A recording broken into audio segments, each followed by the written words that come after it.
Good morning students. Our next topic is discharge of contract. So let us start with the meaning of discharge. एक contract में two parties होंगी, promisor and promisee. जब contract बनेगा तो जो parties हैं उनकी ये ऑब्लिगेशन होगी, उनकी रिस्पॉन्सिबिलिटी होगी कि वो अपने पार्ट का प्रॉमिस फुलफ़िल करें। Discharge means termination. Discharge of a contract implies termination of the contractual obligations. एक कॉन्ट्रैक्ट में टू पार्टीज़ होंगी, promisor and promisee, and both the parties are bound to fulfil their part of promise. जब दोनों parties अपनी obligations को complete कर देंगी, fulfil कर देंगी, तो कॉन्ट्रैक्ट हो जाएगा टर्मिनेट और discharge. A contract defines the rights and obligations of the parties, and the fulfillment of obligations by the parties is the termination or discharge of a contract. जब दोनों पार्टीज़ ने अपनी रिस्पॉन्सिबिलिटी को fulfil कर दिया and अपने part का promise fulfil कर दिया, तो जो कॉन्ट्रैक्ट है वो टर्मिनेट हो जाएगा. Discharge of contract means termination of a contract. जब एक पार्टी अपने प्रॉमिस को फुलफ़िल कर देगी टुवर्ड्स द अदर पार्टी, तो कॉन्ट्रैक्ट हो जाएगा टर्मिनेट, और we can say that contract is discharged. Next comes the modes of discharge of a contract. अब कौन कौन से मोड्स ऐसे हैं जब एक कॉन्ट्रैक्ट डिस्चार्ज होगा, टर्मिनेट होगा या फिनिश होगा. First, discharge by the performance. Performance implies doing what is stipulated in the contract. Discharge takes place when the parties fulfill their obligations within the time and in the manner prescribed in the contract. जब दोनों parties ने अपने part का promise perform कर दिया तो contract क्या हो जाएगा, डिस्चार्ज हो जाएगा. इट मीन्स टर्मिनेट हो जाएगा. फॉर एग्ज़ाम्पल, ए ने कॉन्ट्रैक्ट किया with B to sell his house for rupees. So when B pays rupees 10 lakh and takes the possession of the house, the contract is deemed to be performed or complete because both the parties have fulfilled their promise. इस case में A ने contract किया B से to sell his house for rupees 10 lakh, and जब B payment कर देगा house की और अपनी कस्टडी ले लेगा हाउस की A से, तो जो कॉन्ट्रैक्ट होगा वो क्या हो जाएगा, टर्मिनेट जाएगा. So it can be said that contract is discharged by the performance because दोनों पार्टीज़ ने अपने प्रॉमिस को फुलफ़िल कर दिया, परफॉर्मेंस कर दी अपने प्रॉमिस की. So it can be said that जो कॉन्ट्रैक्ट था उसका टर्मिनेशन हुआ, वो डिस्चार्ज हुआ by the performance. Next, discharge by the mutual consent और एग्रीमेंट. अब सेकेंड मोड क्या है, कब आपका जो कॉन्ट्रैक्ट है वो डिस्चार्ज होगा या टर्मिनेट होगा. वो या तो म्यूचुअल कंसेंट से हो सकता है या एग्रीमेंट से हो सकता है.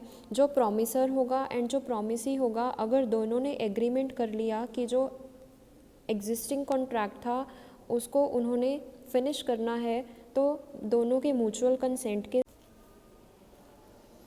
दोनों पार्टीज़ के एग्रीमेंट के साथ जो एग्जिस्टिंग कॉन्ट्रैक्ट होगा वो हो जाएगा फिनिश, वो हो जाएगा टर्मिनेट. बिकॉज जब एक कॉन्ट्रैक्ट बनेगा बिटवीन बोथ द पार्टीज़ तो दोनों का म्यूचुअल कंसेंट होगा उस केस में. ऐसे ही जब एक कॉन्ट्रैक्ट फिनिश होगा तब भी दोनों का म्यूचुअल कंसेंट होना मैंडेटरी होगा. सो सेकेंड मोड क्या होगा डिस्चार्ज का, discharge by the mutual consent और agreement.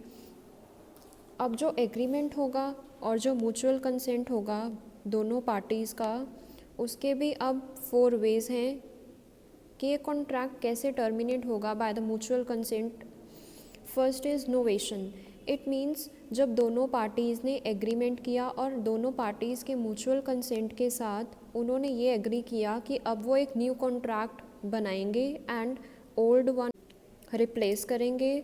So in such a process of novation एक न्यू कॉन्ट्रैक्ट एंटर होगा between both the parties, and जो एग्जिस्टिंग कॉन्ट्रैक्ट था, जो ओल्ड वन कॉन्ट्रैक्ट था, वो हो जाएगा टर्मिनेट। इट मीन्स जो पार्टीज़ हैं उनमें अगर एक नया कॉन्ट्रैक्ट बन गया तो जो पुराना कॉन्ट्रैक्ट था, जो एग्जिस्टिंग वन था, वो क्या हो जाएगा, फिनिश हो जाएगा।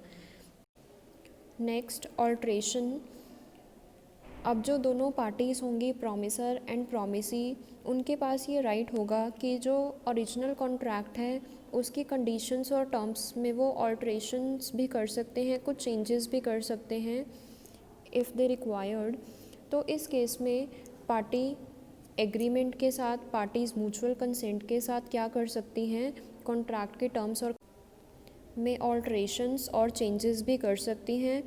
सो इन सच अ केस ऑफ ऑल्ट्रेशन, जो ओरिजिनल कॉन्ट्रैक्ट के टर्म्स और कंडीशंस होंगी या जो ऑब्लिगेशंस मेंशन होंगी ओरिजिनल कॉन्ट्रैक्ट में, एग्जिस्टिंग कॉन्ट्रैक्ट में, वो तो डिस्चार्ज हो जाएंगी ना, वो तो टर्मिनेट हो जाएंगी, बिकॉज दोनों पार्टीज़ ने एग्री किया कि वो उस कॉन्ट्रैक्ट के टर्म्स और कंडीशंस को अब चेंज करेंगे। तो जो ओरिजिनल टर्म्स और कंडीशंस थी वो तो अब चेंज हो गई, तो जो अब न्यू टर्म्स और कंडीशंस हैं वो अप्लाई होंगी कॉन्ट्रैक्ट में, और जो एग्जिस्टिंग वन थी टर्म्स और कंडीशंस वो तो चेंज हो गई। तो उस केस में जो ओल्ड कॉन्ट्रैक्ट था वो क्या हो जाएगा, डिस्चार्ज हो जाएगा। नेक्स्ट, रेमिशन और waiver. According to section 63, remission और वेवर मीन्स जब दोनों पार्टीज़ ने एग्रीमेंट कर लिया एंड दोनों पार्टीज़ के म्यूचुअल कंसेंट के साथ दोनों पार्टीज़ ने ये डिसाइड किया कि वो जो ओरिजिनल कॉन्ट्रैक्ट था वो उसे कैंसिल करेंगी। सो रेमिशन और वेवर मीन्स कैंसलेशन करना। अगर वो कॉन्ट्रैक्ट को कैंसिल करेंगी तो इट मीन्स जो ओरिजिनल कॉन्ट्रैक्ट था वो क्या हो जाएगा, टर्मिनेट हो जाएगा। Next, accord and satisfaction. जब दोनों पार्टीज़ ने एग्री किया कि वो एक न्यू कॉन्ट्रैक्ट बनाएंगी and as per their decision दोनों पार्टीज़ ने एग्री किया कि अब वो न्यू कॉन्ट्रैक्ट में एंटर होंगे एंड जो वो एग्जिस्टिंग कॉन्ट्रैक्ट होगा वो टर्मिनेट हो जाएगा। And as per their satisfaction, अगर पार्टीज़ ऐसा करेंगी तो भी जो पुराना कॉन्ट्रैक्ट होगा, जो एग्जिस्टिंग वन कॉन्ट्रैक्ट होगा, वो हो जाएगा, फिनिश हो जाएगा, टर्मिनेट हो जाएगा। comes discharged by the impossibility of performance. According to section 56, वो सभी एग्रीमेंट्स जहाँ जो परफॉर्मेंस होगी एक्ट की वो इम्पॉसिबल होगी तो वो सभी एग्रीमेंट्स वॉइड होंगे। फॉर एग्जांपल, ए ने एग्रीमेंट किया with B to find Aladdin's treasure, so it will be a void agreement. And following are the where such impossibility can occur. First, destruction of subject matter. जब contract का subject matter है destroyed हो गया after the contract is made, so जो दोनों parties होंगी उनके control के बियॉन्ड होगा ये, अगर सब्जेक्ट मैटर ही डिस्ट्रॉयड हो गया। सो जो दोनों पार्टीज़ हैं वो एक दूसरे को ब्लेम नहीं करेंगी for the destruction of the subject matter. अगर सब्जेक्ट मैटर ही डिस्ट्रॉय हो गया तो जो परफॉर्मेंस है कॉन्ट्रैक्ट की वो हो जाएगी इम्पॉसिबल। सो कॉन्ट्रैक्ट क्या हो जाएगा, डिस्चार्ज और टर्मिनेट हो जाएगा। Next, change of law. अगर लॉ में कुछ चेंजेस हो गए तो भी जो कॉन्ट्रैक्ट है वो क्या हो जाएगा, टर्मिनेट हो जाएगा, बिकॉज जब दोनों पार्टीज़ में कॉन्ट्रैक्ट हुआ तब लीगल कंडीशंस कुछ और थी एंड जब कॉन्ट्रैक्ट हो गया तो उसके बाद कुछ लॉज ऐसे हुए जिसमें चेंजेस हुए, तो जो सब्जेक्ट मैटर था या जो ऑब्जेक्ट था हमारे कॉन्ट्रैक्ट का वो अनलॉफुल हो गया, तो उस केस में भी जो एग्जिस्टिंग वन कॉन्ट्रैक्ट था वो टर्मिनेट हो जाएगा। Next, non occurrence of an event.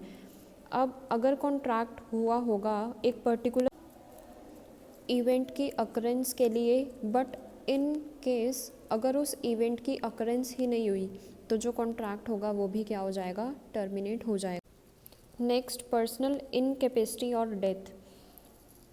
In case जहाँ कॉन्ट्रैक्ट की एग्जीक्यूशन डिपेंड होगी ऑन द पर्सनल स्किल और क्वालिफिकेशन ऑफ अ पार्टी, तो इन केस अगर पर्सन इनकेपेबल है और उसकी डेथ हो गई तो उस केस में जो कॉन्ट्रैक्ट है वो क्या हो जाएगा, टर्मिनेट हो जाएगा।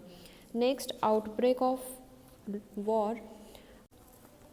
जितने भी कॉन्ट्रैक्ट्स होंगे with the alien enemy during war time वो वॉइड होंगे सभी. But even if when the parties make the contract with the other countries, when the relation between the countries are friendly, then at the time of outbreak of war जो contract होगा वो void हो जाएगा, impossible हो जाएगा. Even if अगर countries के रिलेशन अच्छे हैं तब कॉन्ट्रैक्ट हुआ है बिटवीन द कंट्रीज़, तो eight the time of outbreak of war जो कॉन्ट्रैक्ट की परफॉर्मेंस होगी वो क्या हो जाएगी, इम्पॉसिबल. सो जो ओरिजिनल कॉन्ट्रैक्ट होगा वो क्या हो जाएगा, टर्मिनेट हो जाएगा. Next comes discharge by the lapse of time. अब जो दोनों पार्टीज़ होंगी प्रॉमिसर एंड प्रॉमिसी वो बाउंड होंगी towards the terms and conditions of the contract. And contract में ये मेंशन होगा कि with in that stipulated time period जो दोनों पार्टीज़ हैं उन्होंने अपना प्रॉमिस फुलफ़िल करना है. तो अगर दोनों पार्टीज़ ने अपना प्रॉमिस फुलफ़िल नहीं किया with in the stipulated time period तो जो कॉन्ट्रैक्ट होगा वो क्या हो जाएगा, टर्मिनेट हो जाएगा. So it is the duty of both the parties कि वो कॉन्ट्रैक्ट को फुलफ़िल करें within the stipulated time period only. For example if a debtor does not pay its debt by the agreed date तो जो creditor होगा वो उसके against file कर सकता है सूट विद इन 3 years जैसा कि कॉन्ट्रैक्ट में मेंशन होगा टर्म्स के according. But if it does not sue within that period तो जो क्रेडिटर होगा ईयर्स के बाद स्यू नहीं कर पाएगा उस डेटर को, बिकॉज टाइम लिमिट मेंशन थी कॉन्ट्रैक्ट में कि डेटर को पे करने हैं अपने debts to the creditor within 3 years.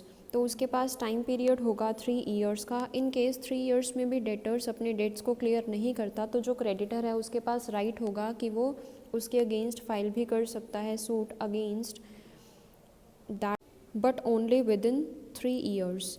तो after 3 years after that period जो क्रेडिटर है उसके पास भी कोई राइट नहीं होगा टू क्लेम द डेप्ट.